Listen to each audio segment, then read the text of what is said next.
My stepmother was gasping for air by the time I finished speaking. And the silence in that dining room, 13 people around a table covered in my father's favorite foods, his 60th birthday cake still uncut in the center, was the loudest thing I have ever heard in my life. It started with a question from an 8-year-old.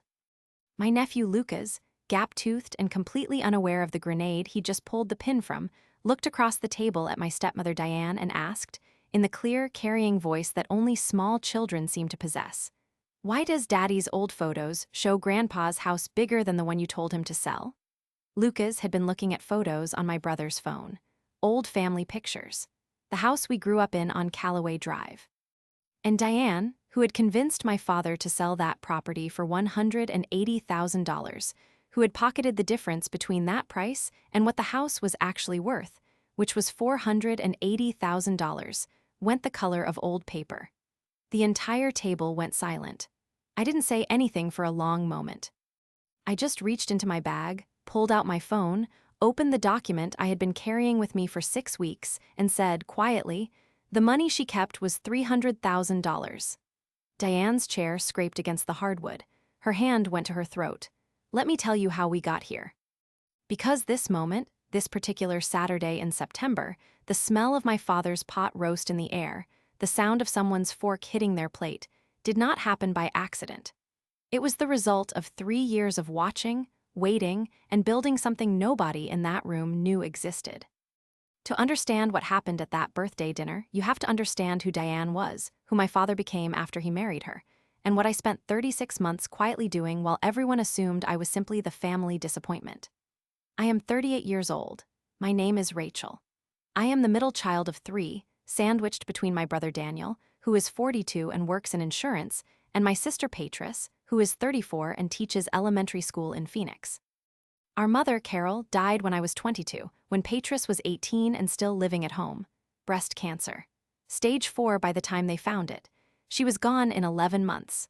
Our father, Robert, was 51 when she died, and for the first 4 years after, he was simply a man moving through rooms, cooking dinner, going to work at the plant where he'd spent 28 years as a facilities manager. Then he met Diane. Diane Hargrove came into our lives in 2016, when I was 30 and Daniel was 34. She was 44, divorced, with 2 adult sons from her first marriage who lived in different states and called on holidays. She had a real estate license she hadn't actively used in years, a lease on a condo in Glenview, and a very particular talent for making my father feel seen. I want to be clear, I tried. When Daniel called me in November of 2016 to say Dad had been seeing someone, I asked a single question, is he happy? Daniel said yes. I said okay. I tried. The first sign that Diane had a specific vision for her life with my father came in March of 2017, 8 months into their relationship. Dad called me on a Sunday morning and told me Diane had suggested they move in together, into her condo, and that he should rent out the house on Callaway Drive to cover her lease fees while they got the finances sorted. I remember standing in my apartment in Wicker Park, holding my coffee, feeling something cold move through me. The house on Callaway Drive was where we had grown up. It was where our mother had planted the garden along the east fence that still came up every spring. It was where our father had lived for 26 years. I said, Dad, are you sure about renting it? He said Diane thought it made more financial sense. I said, okay. He never rented it. What happened instead was that by June of 2017, Diane had moved into Callaway Drive with him. The condo lease was terminated. Her name was not on the deed. This, I would later understand, was intentional on Diane's part, and not for the reasons I initially assumed. The dismissals started small, the way they always do. Thanksgiving of 2017, the first holiday Diane hosted at Callaway Drive. I had recently left a marketing director position at a mid-size agency in Chicago and was doing freelance work while I figured out my next move. Diane set the table and placed me at the far end, next to Daniel's youngest, who was 4 at the time. When my father made a toast and mentioned that Daniel had gotten a promotion to senior underwriter that year, Diane smiled and added, and Rachel is still doing her little freelance projects. She said it warmly. She said it the way you describe a child's hobby. My father laughed.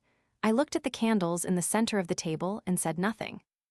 By Christmas of 2018, I had been contracting for several clients, including a mid-sized logistics company out of Naperville that had become my anchor account. I was billing approximately $9,000 a month. Nobody in my family knew this. When Patris asked what I'd been working on, Diane answered for me. "Oh, Rachel does some consulting here and there, keeps her busy." She passed the roles. Patris nodded and moved on. Easter of 2019. I had taken on 2 additional clients and was working 60-hour weeks. I drove a 2018 Honda Accord. Diane drove a 2019 Audi Q5 that my father had co-signed a lease on. At Easter dinner, my father mentioned that he and Diane had been looking at taking a cruise for their anniversary. He said he was thinking of dipping into the savings account, the joint account he and my mother had built over 30 years, which still held approximately $64,000. I looked at Daniel across the table. Daniel looked at his plate. Diane talked about the cruise itinerary for 12 minutes. I'd been making quiet calls by then, not about the cruise, about something else. There was something Diane did not know about me, about what I had been building in the margins of my freelance work, about the conversation I'd had with a woman named Sandra Ackhaffer at a conference in downtown Chicago in October of 2018 that had changed the entire trajectory of what I thought was possible. But I'll get to that. The moment that shifted everything from discomfort to something harder was February of 2020. My father called me on a Tuesday afternoon. His voice was careful, arranged. He told me that he and Diane had been thinking about their financial future, that the house on Callaway Drive was a lot of maintenance, that Diane had done some research and believed the market was right to sell. I asked him what kind of number they were looking at. He said Diane had looked at comparable properties in the area and believed the house would sell for somewhere around $180,000. He said it quickly, the way people say things they're not entirely sure about but have agreed to say anyway. I knew the number was wrong. I had pulled the Zillow estimate for Callaway Drive 2 months earlier, on a Sunday afternoon when I had nothing to do, just to look at it the way you look at things that matter to you. The estimate at that time was $412,000. I said nothing. I said, "That seems like a reasonable thing to think about." He seemed relieved. I hung up and sat very still in my apartment for about 4 minutes. Then I opened my laptop. I didn't know it yet, but Diane had already made the decision that would cost her everything. Sandra Ackhaffer ran a boutique marketing and communications firm called Ackhaffer Strategies out of a suite in the West Loop. She had founded it in 2011 with $22,000 in personal savings and a single client, a regional grocery chain that needed rebranding help. By October of 2018, when I met her at the Midwest Marketing Leaders Conference at the Marriott on Michigan Avenue, she had 17 employees, 4 anchor clients, and an annual revenue of approximately $2.3 million. I sat next to her at a breakout session on client retention, and she handed me a business card that said Managing Partner. We talked for 40 minutes after the session ended. By the time I got back to my car in the Millennium Park garage, I had her cell phone number and an invitation to come see her office. I visited the Ackhaffer Strategies office on November 6, 2018, a Tuesday. I wore my navy blazer and carried a portfolio of work I'd done for my freelance clients. Sandra walked me through the space, exposed brick, 12 desks, a conference room with a glass wall, and then sat me down and asked me what I wanted. Not what I was good at. What I wanted. I told her I thought I wanted to build something of my own. She said, "Good." She offered me a contract role as senior strategist at $110 an hour, with the explicit understanding that I would be learning how she ran the business from the inside, not just doing the work. I said yes before she finished the sentence. For the next 14 months, from November 2018 through January 2020, I worked for Ackhaffer Strategies while continuing to manage 2 of my smaller freelance clients on my own time. Sandra was not subtle about what she was teaching me. She walked me through her LLC operating agreement. She showed me her billing structure. She introduced me to her accountant, a man named Gerald Finch at Finch and Associates on North Clark, who had a dry sense of humor and an encyclopedic knowledge of S-corp taxation that he was willing to explain in plain English if you asked him the right questions. In March of 2019, Sandra introduced me to her attorney, Patricia Wohl of Wohl & Briggs, who specialized in small business formation and commercial contracts. By August of 2019, I had a draft operating agreement for my own company. I had not yet filed it. I was still learning. I was billing Sandra's clients, attending her meetings, watching how she managed her team and structured her proposals. I was also, quietly, saving. By December of 2019, I had $47,000 in a separate savings account at a different bank than the one I used for my regular bills, an account I had opened specifically for this purpose, linked only to a P.O. box I rented on West Madison for $18 a month. The close calls during this period were numerous. The first one was Thanksgiving of 2019. Daniel had driven down from Waukegan with his wife and kids. After dinner, he and I were in the kitchen washing dishes and he said out of nowhere, "You seem different, like less stressed. Are you making more money or something?" I rinsed a bowl and handed it to him. "I picked up a good long-term contract," I said. "Keeps the lights on." He nodded. "Good," he said. "Diane was telling Dad you'd probably need to move in with them eventually." I put the next dish under the water carefully. "Is that what she said?" It wasn't a question. Daniel shrugged. "You know how she is." I did know. That was the problem. The second close call was February of 2020, 2 weeks after my father's call about selling the Callaway Drive house. I was at a Sunday dinner at my father's, Diane's initiative. She liked to host Sunday dinners in the winter months. And I made the mistake of mentioning, in passing, that I had a meeting with a lawyer the following week. Diane's eyes moved to me immediately. "A lawyer?" she said. "What for?" Her tone was pleasant, curious, the way someone sounds when they are actually alarmed. "Some contract stuff," I said. "Nothing interesting." I picked up my wine glass. Diane watched me for about 2 seconds, then smiled and said, "Oh, you know what? I keep meaning to ask you, are you still with that company in Naperville?" "Still consulting for them, yeah," I said. "Good," she said. "Stability is so important." She turned back to my father. The third close call was the worst. April of 2020. I had filed my LLC, Rachel Morrow Communications, LLC, on March 3, 2020. I had an EIN number, a registered agent, and a business checking account at BMO Harris. I had 2 clients lined up, a small manufacturing company in Schaumburg that Sandra had connected me with, and a nonprofit in Logan Square that needed a communications overhaul. My first month of operating revenue was $11,200. I was 36 years old, and I had built something real. What I didn't know that same week was that Diane had begun actively researching real estate attorneys in the area, specifically ones who handled private property sales.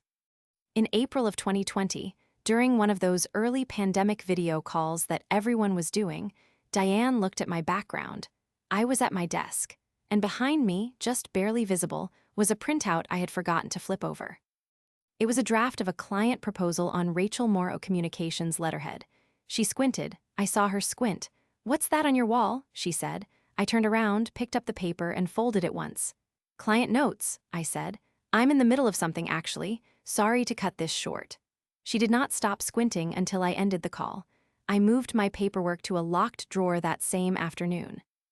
I was 18 months into building Rachel Morrow Communications when my father called and changed everything. It was September 4th, 2023. A Monday. I remember because I had just closed a contract with a regional healthcare communications firm out of Downers Grove, $68,000 for a 12-month engagement, the largest single contract I had signed to date. I was at my desk at 4:15 in the afternoon when my father called. His voice had that careful quality again. He told me that he was turning 60 in 3 weeks, that Diane had suggested a family dinner at Carmine's on the north side, the one on Rush Street, to celebrate. He told me he was thinking of making some announcements at the dinner. I asked what kind of announcements. He said he and Diane had finalized the sale of the Callaway Drive house, that it had closed 2 weeks earlier, that the final sale price had been $182,000. I put the phone on my desk and looked at the wall. I had tracked that property for 3 years. In September of 2023, the Zillow estimate for Callaway Drive was $491,000.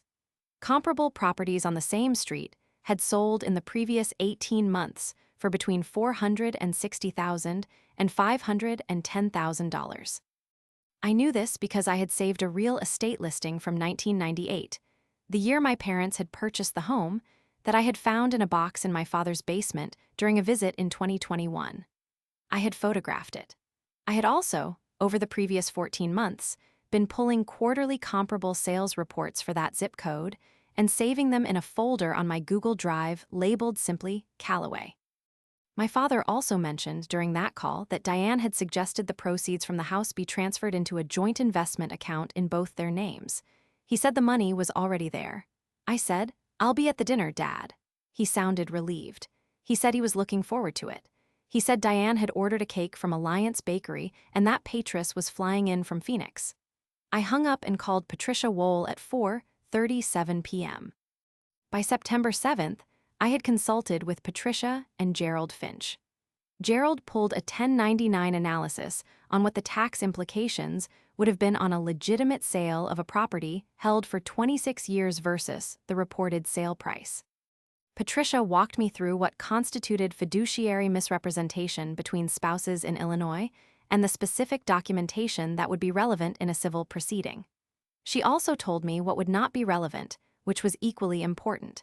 She was precise and thorough and did not once tell me what I should or shouldn't do. She simply told me what the facts were. I spent the following 3 weeks preparing. I pulled the original 1998 purchase listing from the photograph on my phone and had it printed at FedEx office on Michigan Avenue at full resolution. I assembled a folder containing comparable sales data for the zip code going back 5 years. I pulled the recorded deed transfer from the Cook County Recorder of Deeds online portal, which showed the sale price, the buyer, and the date of closing. The buyer was a holding company called HGD Acquisitions, LLC. I ran the registered agent lookup on the Illinois Secretary of State website. The registered agent for HGD Acquisitions, LLC was a man named Theodore Hargrove. Diane's maiden name was Hargrove. I looked at that for a long time. Theodore Hargrove was Diane's older brother. He lived in Wilmette. He had a general contracting business, and it turned out, a real estate investment portfolio with 11 properties listed in Cook County public records.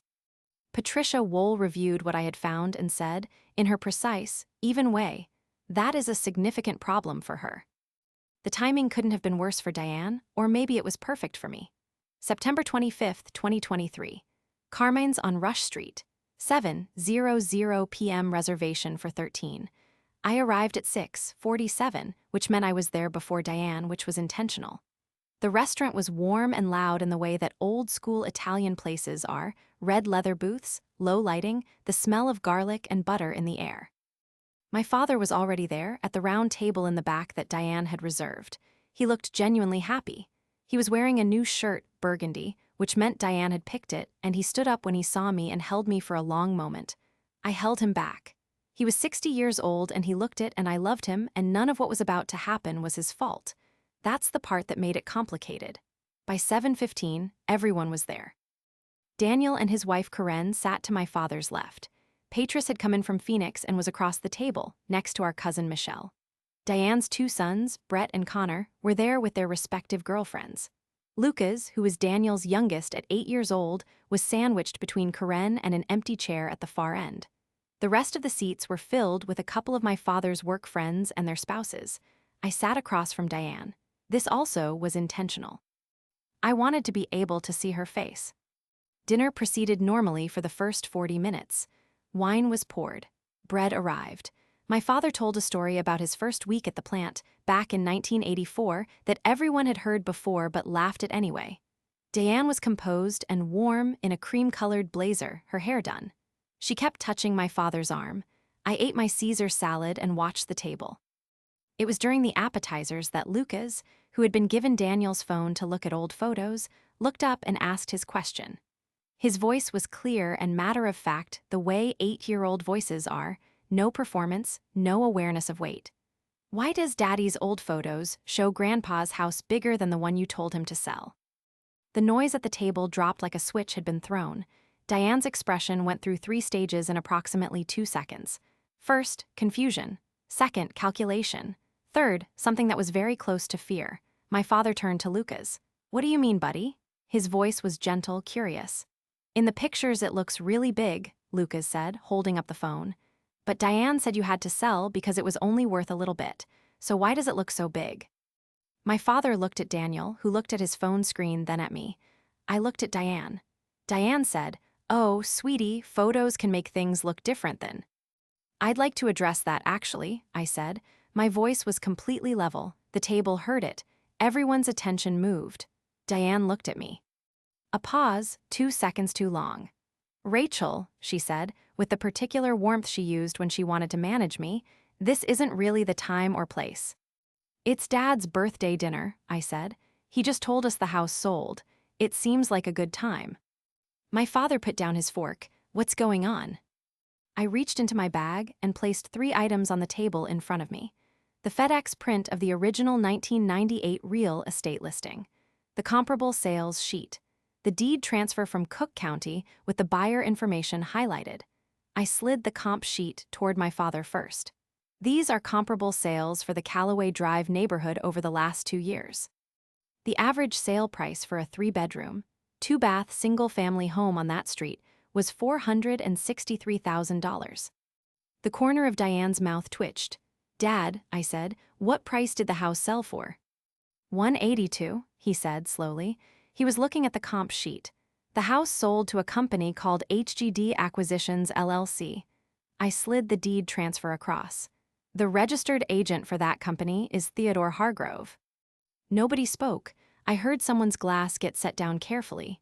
Theodore Hargrove, I said, is Diane's brother. My father looked up from the paper. He looked at Diane. The color had started to drain from her face in a way that made her foundation look like a mask.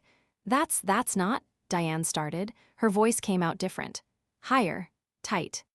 It's a matter of public record, I said. Illinois Secretary of State, registered agent lookup. I can show you on my phone right now if you'd like. Daniel had gone very still. Karen had stopped pretending to look at her wine. Patris had her hand over her mouth. Robert, Diane said, and her voice had shifted into something urgent. Robert, this is completely out of context. Theodore offered a fair price. We discussed this. You told me the market value was $180,000, my father said. His voice was careful, deliberate. I had heard that voice before. It was the voice he used when he was being precise, because he was not sure what was happening and he needed to be precise.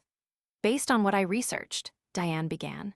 Your real estate license expired in 2014, I said. I had verified this through the Illinois Department of Financial and Professional Regulation website. You weren't acting as a licensed agent. You were acting as a spouse giving financial advice. I placed the printed license status page on the table. The market analysis you provided my father was not a professional appraisal. Diane's hand stopped mid-gesture. I didn't get an appraisal because she said, my father started. I know, Dad, I said quietly. You don't understand the full picture, Diane said. Her voice had gone from tight to controlled again, but it cost her something visible. I could see it in the set of her jaw. Theodore paid a fair price for the condition of the property and the current. I'd like to see the inspection report, I said. Silence. There was an inspection? My father asked. Diane looked at the tablecloth. There was no inspection report filed with the sale, I said. It was a private sale, off-market, no listing agent, no buyer's agent, no third-party appraisal. I slid the original 1998 listing in front of my father. This is what the house looked like when you and Mom bought it. The lot size is the same. The square footage is the same. The neighborhood comps have increased by 283% in 25 years. My father picked up the 1998 listing. He looked at it for a long time. His house. His mother's kitchen visible in one corner of the photo. The garden fence that his wife had painted white. We'd been in that room for 18 minutes. The difference between the sale price and the fair market value, I said, is approximately $300,000. That money went to a company owned by your wife's brother. Oh my God, Patris said. It came out like a breath. Brett, Diane's older son, pushed back from the table, not leaving, just creating distance. This is you're doing this at my husband's birthday dinner, Diane said, and her voice cracked on the last 2 words. You have always had a problem with me. From day one, this is about your mother. This is about $300,000, I said. My father put the listing down. He looked at Diane, not at me, at Diane.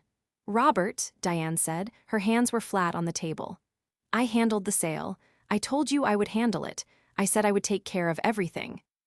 Where is the money? My father said. 4 full seconds. No one said anything. Somewhere in the restaurant, a dish rattled. Lucas had gone very quiet at the end of the table, sitting between Karen and his empty chair, his small face watching the adults with the alert, processing attention of a child who doesn't understand the words but understands the electricity. "The money is in the joint account," Diane said, but she said it a half beat too slowly. "Which joint account?" I said. She looked at me. "The one in both your names," I said, "or the one in yours and Theodore's?" The paper in Diane's hand shook. She wasn't holding paper, but her hands moved as though she had been.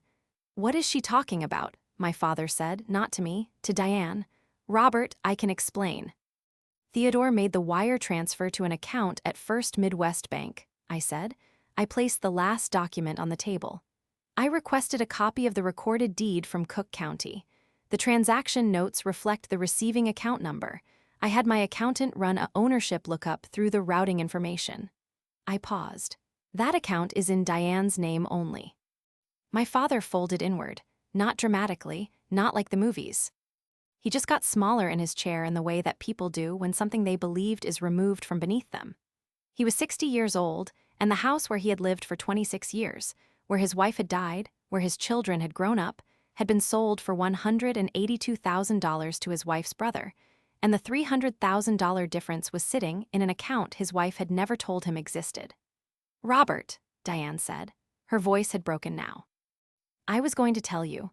I was protecting the asset. I was going to show you." "The asset," my father said. "I was."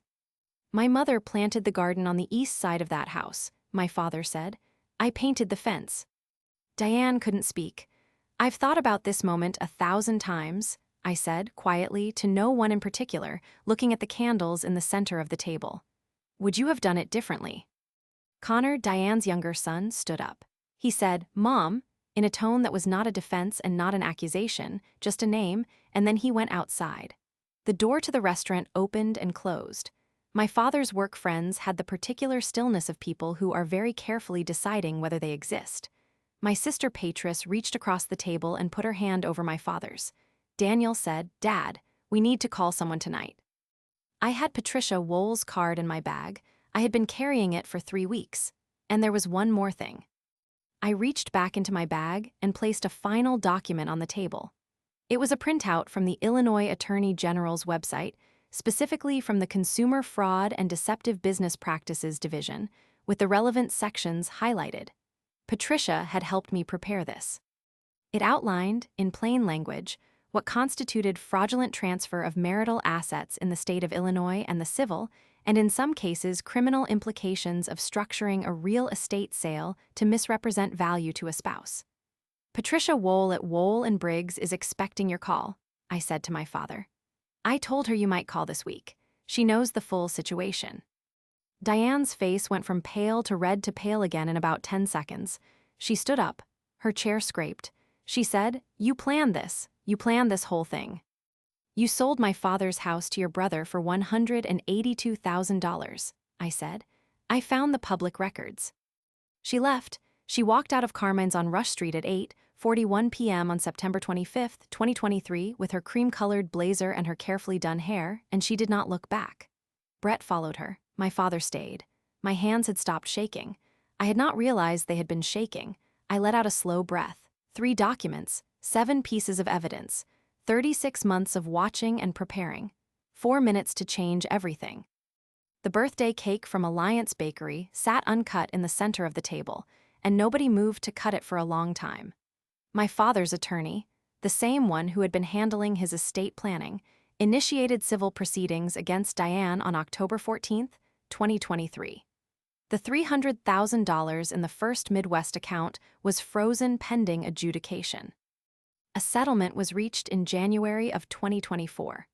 My father recovered $247,000 after legal fees. The joint investment account Diane had established in both their names was dissolved, and divorce proceedings were filed simultaneously. Diane vacated the Callaway Drive property, which HGD Acquisitions agreed to resell to my father at the original inflated transfer price as part of the settlement, effectively unwinding the sale by February 1, 2024. Diane's real estate license, which she had let expire in 2014, was a moot point. What was not moot was the referral to the state attorney's office, which opened a preliminary inquiry in March of 2024 that was, as of my last information, still ongoing. Theodore Hargrove's holding company underwent an audit. Brett and Connor have not spoken to my father since September. Diane moved back to Glenview into a one-bedroom apartment. I have not seen her. My father moved back into the house on Callaway Drive in February of 2024. He painted the garden fence white in May, the way it had been when my mother was alive. Rachel Morrow Communications closed its third full fiscal year in August of 2024 with annual revenue of $712,000. I have 3 full-time employees and an office on the 5th floor of a building on West Wacker. My father has come to visit. He sat in my conference room and looked around at it, and then he looked at me and he said, "How long have you been building this?" I told him. He was quiet for a moment. Then he said, "Your mother would have gotten a kick out of this." I told him I thought so too. For 8 months after the settlement, everything was settled and my father was healing and it was enough. Then last week, my lawyer called. "Rachel," Patricia said, "I need you to come in." Her voice had that arranged quality, the one she used when something required precision. She told me that Diane had filed a motion claiming the documents I presented at the birthday dinner had been obtained through unauthorized access to financial records, that my retrieval of the account information constituted an improper disclosure under Illinois law, and that the settlement should be revisited on those grounds. I told Patricia I would be there Thursday. I hung up, opened my desk drawer, pulled out a USB drive. On it was a recording I had made with a 2-party consent notice in place, through my own accounts, through a process Patricia had walked me through before September 25th, of a phone call from Diane to me on September 12th, 2023, 13 days before the birthday dinner. A call in which she asked me, specifically, not to make a scene about the property at my father's dinner. A call in which she told me the sale had been her decision and that the proceeds were hers to manage. I had been waiting for this move for 9 months. So, what do you think? Did Diane go too far, or was Rachel justified in doing what she did? Let me know in the comments and subscribe for more stories where the numbers tell the truth before anyone else does.